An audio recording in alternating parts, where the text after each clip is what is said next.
Nah, kalau bicara soal, ganti air ini tuh, Pak, Mhm. itu kalau di AKF sendiri itu sampai 100% atau seperti apa? 100%. Ganti airnya Iya, 100% ya? 100% kalau di sini. Oke, karena Iya, tadi saya sempat ngelihat juga sampai dibersihkan lantainya, iya, itu juga itu untuk yang kolam penampungan sementara ya, Pak, ya? iya, itu kolam penampungan juga Mhm. dibersihkan, kolam terpal juga dibersihkan sampai Dasarnya? benar-benar habis.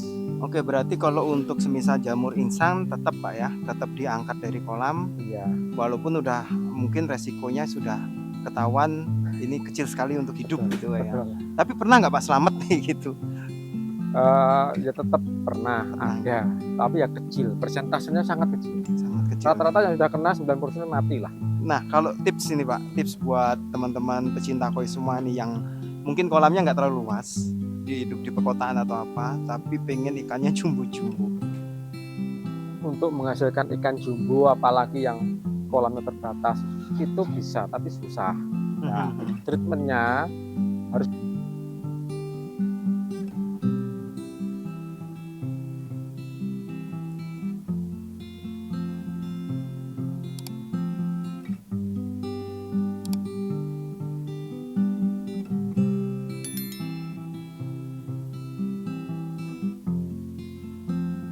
Seribu koi, seribu warna. Apa kabar sahabat pecinta koi semua? Kembali lagi sahabat koi, kami sapa pada video konten kita kali ini ya.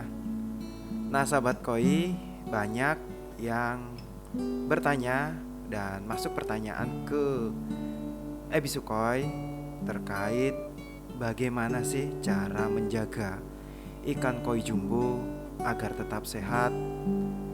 Dan ada juga yang bertanya, bisa nggak sih ikan koi jumbo di dalam kolam yang sempit atau kolam kecil?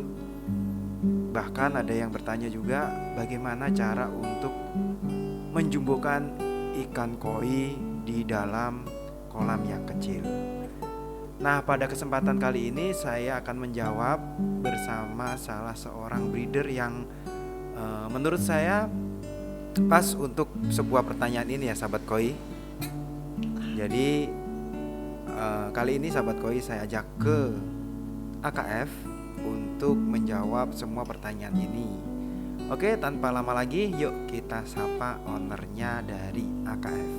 Selamat siang, Pak Agung. Selamat siang, Apa kabar hari ini? alhamdulillah hari ini Sehat? sehat, baik. Alhamdulillah. Dan suasana cerah ya Pak Agung ya beberapa Ya, hari ini. sudah cerah, sudah baik. Oke, Pak Agung, terkait mungkin banyak viewernya Ebisu itu eh, mempertanyakan atau tanya terkait kesehatan ikan koi, terutama untuk yang jumbo. Dan pertanyaan ini pas kalau buat jenengan karena jenengan produksi ikan koi jumbo yang udah besar. Nah, dari jenengan nanti seperti apa sih terutama tips-tipsnya untuk KKF sendiri untuk menjaga ikan koi terutama yang sudah size menengah ke atas lah, Pak. Untuk Ya, size di 40 up sampai ke 65 atau 70 itu seperti apa sih untuk menjaga kesehatannya? ya. Kalau untuk menjaga itu di tempat saya itu bukan hanya ikan jumbo saja ya, semua ikan Mhm. itu rutinitas di kolam ganti airnya itu rata-rata 1 bulan Hmm, sampai 2 bulan. Nah, itu tergantung dari model kolamnya. oke. Kalau kolam terpal Mhm. itu rata-rata 1 bulan sekali dikuras ganti air. Itu untuk menjaga kesehatan ikan itu sendiri, juga Mhm. untuk eh, pertumbuhan ikan itu sendiri. Nah, Oke. kalau di kolam-kolam yang airnya mengalir, rata-rata itu 2 bulan sekali. Air Hmm. mengalir itu biasa yang kolam yang matpon air dari sungai Mhm. itu 2 bulan sekali, itu Itu butuh dikuras. dibersihkan juga nih Pak ya? Ya, itu Oke. perawatan rutin. Terus pakan juga sama aja, kalau pakan kita Mhm. memang pakan itu kita tidak terlalu buyat ya, kita normal saja, sehari 2 kali di kolam-kolam besar itu. Mhm. Nah, kalau bicara soal, ganti air ini Pak, Mhm. itu kalau di AKF sendiri itu sampai 100% atau seperti apa? 100%. Ganti airnya Iya, 100% ya? 100% kalau di sini. Oke, Iya, karena tadi saya sempat ngelihat juga sampai dibersihkan lantainya, iya, itu juga itu untuk yang kolam penampungan sementara ya Pak ya? Ya, itu kolam penampungan juga dibersihkan, kolam terpa juga dibersihkan sampai Dasarnya benar-benar habis. airnya gitu. Iya, Oke. itu kolam kolam terpa yang kolam pembesaran. Nah, kalau bicara soal semisal kalau sudah terkena penyakit nih, Pak. Oke, ya. Kalau ikan itu kena penyakit, ikan itu kita angkat, Oke. kita bawa pulang, kita taruh di kolam penampungan, kita obati di kolam penampungan. Nanti kalau sakitnya parah, kita pindah ke kolam karantina. Kita punya ruangan karantina. Jadi ruangan itu tertutup, suhunya stabil, panas. Oh, cenderung panas, Pak ya? Ya, rata-rata airnya di sana rata-rata 30 derajat. Oke. 29 30 derajat airnya.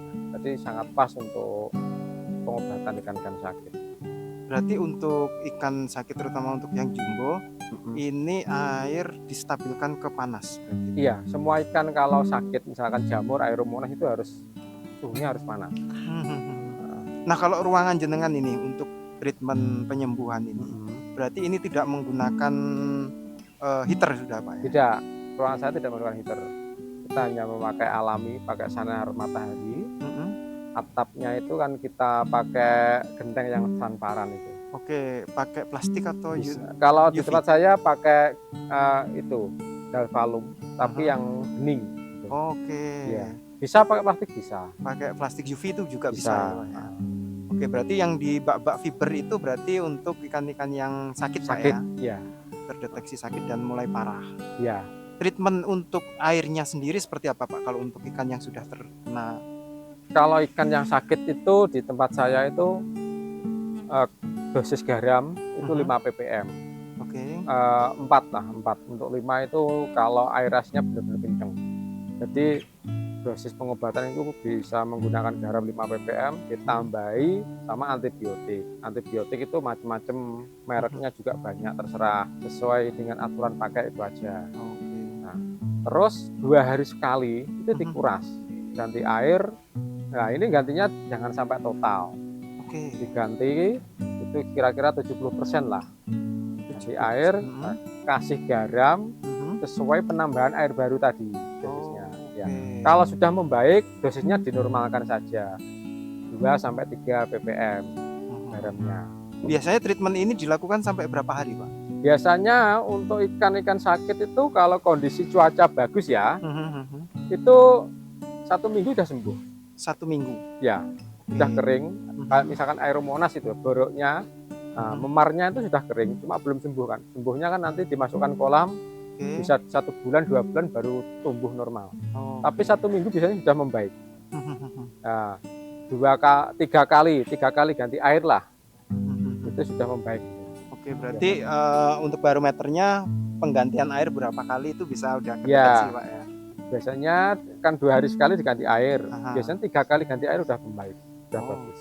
Itu nanti akan dibalikan lagi ke kolam awalnya lagi, Pak ya? Betul. Kalau sudah sembuh normal, ikan kembali dirawat lagi supaya tumbuh lagi. Karena kalau misalkan contoh itu aeromonas itu pasti membekas. Ya, itu luka, ya. Butuh waktu lama untuk menyembuhkan seperti kembali semula. Mengembalikan ke bodi, terutama di kulit, Pak ya? Ya. Oke. Nah, mungkin yang paling parah, Pak, misal kayak busuk insang lah. Nah, orang-orang sebutnya jamur insang kayak gitu. Kalau itu seperti apa treatmentnya, Pak? Nah, kalau saya sendiri kalau sudah terkena insang, saya sendiri juga angkat tangan. Angkat tangan, Pak ya. Karena itu memang yang sudah di titik yang nadir, Pak ya. Udah ekstrimnya. Ibaratnya kalau kita sudah kena paru-paru kan susah. Susah. Jadi yang ditempel itu atau yang disembuhkan bagian benar-benar vital.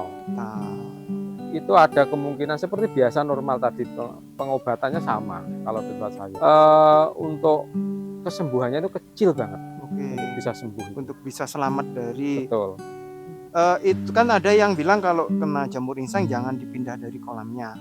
Nah, kalau jenengan seperti apa, Pak? Kalau saya tetap saya angkat, saya bawa pulang untuk dikarantina. Tetap dikarantina Kalau di kolam besar itu susah pengobatan.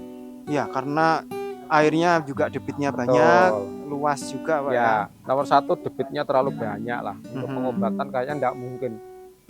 satu matpon misalkan 500 ton, butuh berapa garam, butuh berapa antibiotik. Ya, Terus benar. suhunya, yang Hahaha. jelas suhunya ini tidak bisa menstabilkan kalau di sana. Ya, karena mungkin dari cuaca panas, Iya, terus udara pagi itu merubah-rubah terus Pak ya. betul. Oke, berarti kalau untuk semisal jamur insang tetap Pak ya, tetap diangkat dari kolam, Iya, walaupun udah mungkin resikonya sudah ketahuan ini kecil sekali untuk hidup betul, gitu Pak ya. betul. Tapi pernah nggak Pak selamat nih gitu? Ya tetap pernah Pernah ya, ada, tapi ya kecil, persentasenya sangat kecil. sangat kecil. Rata-rata yang sudah kena 90% mati lah. Nah, kalau tips ini Pak, tips buat teman-teman pecinta koi semua nih yang mungkin kolamnya nggak terlalu luas, hidup di perkotaan atau apa, tapi pengen ikannya jumbo-jumbo. Perhitungannya seperti apa sih Pak? Ya. Agar dia juga kesehatannya juga tetap terjaga dan ikannya juga tetap aman lah kayak gitu. Untuk menghasilkan ikan jumbo, apalagi yang kolamnya terbatas, itu bisa, tapi susah. Nah, treatmentnya harus pakai kolam filter yang benar-benar bagus. Nah, kapasitas isinya juga jangan terlalu padat. Oke. Biasanya untuk kolam filter yang bisa ikannya berkembang bagus itu maksimal itu 1 meter kolam itu diisi 1 ekor ikan. Per 1 meter kali 1 meter Ya, itu kapasitas 1 ikan. 1 ekor ikan. Oke. Untuk sampai rata-rata size 50 cm lah. Size 50-an Ya. Pak ya. Oke. Nanti kalau semakin kecil bisa semakin banyak. Nah, kalau pengen lebih jumbo lagi mungkin 2 meter diisi 1. 2 meter persegi Diisi 1. bisa 1 ekor. Ya, nanti hasilnya akan lebih bagus. Nah, filternya juga harus bagus, standar. Oke. Aerasinya, suplai oksigennya itu juga harus kencang, bagus. Nah, pakan juga. Nah, itu nanti bisa berkembang bagus juga, bisa jumbo. Bisa jumbo. Bisa. Ikan juga tidak terlalu berhimpitan Pak ya. Betul. Terutama di tempat yang sempit tapi ikannya jumbo. Ini juga pengaruh nanti kesehatan juga pasti pengaruh Pak ya. Pasti pengaruh. Nah, jadi resiko ikan itu kalau terlalu padat ya, itu resikonya banyak. Kalau misalkan dia mati listrik, suplai oksigennya akan langsung drop, ikan akan cepat megap-megap. Oke. Terus kalau misalkan ada suhu yang berubah, misalkan dari suhu penghujan Terus ke panas kemarau, seperti dari ini. suhu-suhu dingin itu, nah itu juga rentan penyakit masuk. Banyak kekurangannya kalau ikannya terlalu padat. Oke. Gitu. Jadi memang disarankan kalau pengen banyak mungkin ikannya yang size kecil Pak ya. Betul. Tapi kalau yang jumboan ya minimal 1 kali 1 itu 1 ekor. Ya. Oke. Nah, itu tadi sahabat koi tips buat teman-teman yang mungkin pengen produknya AKF yang langsung jumbo monggo silakan. Tapi hitung juga kolamnya Pak ya. Betul. Jangan sampai kolamnya cuma 1,5 kali 1,5 diisi 5 ekor kayak gitu. Nanti juga akan menyiksa ikannya juga. Ya. Sama dengan ikan-ikan yang dari impor dari mana saja asal usulnya. Jadi untuk membuat ikan jumbo itu tidak harus dari farm itu nanti jumbo, dirawat si A atau dirawat customer, dirawat penghobi, pasti jumbo tidak juga. Tergantung perawatannya, tergantung kolamnya. Jadi yang bikin ikan jumbo itu nomor 1 genetik atau keturunan. Kedua perawatan itu ya dari mulai kolam, isinya diatur, pakannya juga. Nah, itu baru bisa nanti jumbo. Tuh sahabat koi, jadi boleh punya ikan-ikan jumbo, tapi kita harus lihat kolamnya juga. Kan ada tuh Pak ya yang penghobi pengen ikannya langsung jumbo, beli yang jumboan, tapi tidak memperhitungkan kolamnya. Jadi minimal kalau kolamnya 2x2 ya diisi 2 ekor lah ya. Kalau 50 up lah, di size 50 up kayak gitu. Oke Pak Agung, terima kasih atas waktunya. Sama-sama. Oke sahabat koi, itu tadi ya informasi terkait kesehatan, menjaga kesehatan ikan koi yang besar-besar dan mungkin udah jumbo. Tipsnya juga dari Pak Agung. Nah sahabat koi, nanti kalau ada pertanyaan lagi boleh tulis di kolom komentar. Nanti kita akan jawab dalam bentuk video. Oke sahabat koi, itu tadi. Terima kasih udah nonton 1000 koi 1000 warna. Cari ikan koi berkualitas di Ebisu Koi tempat.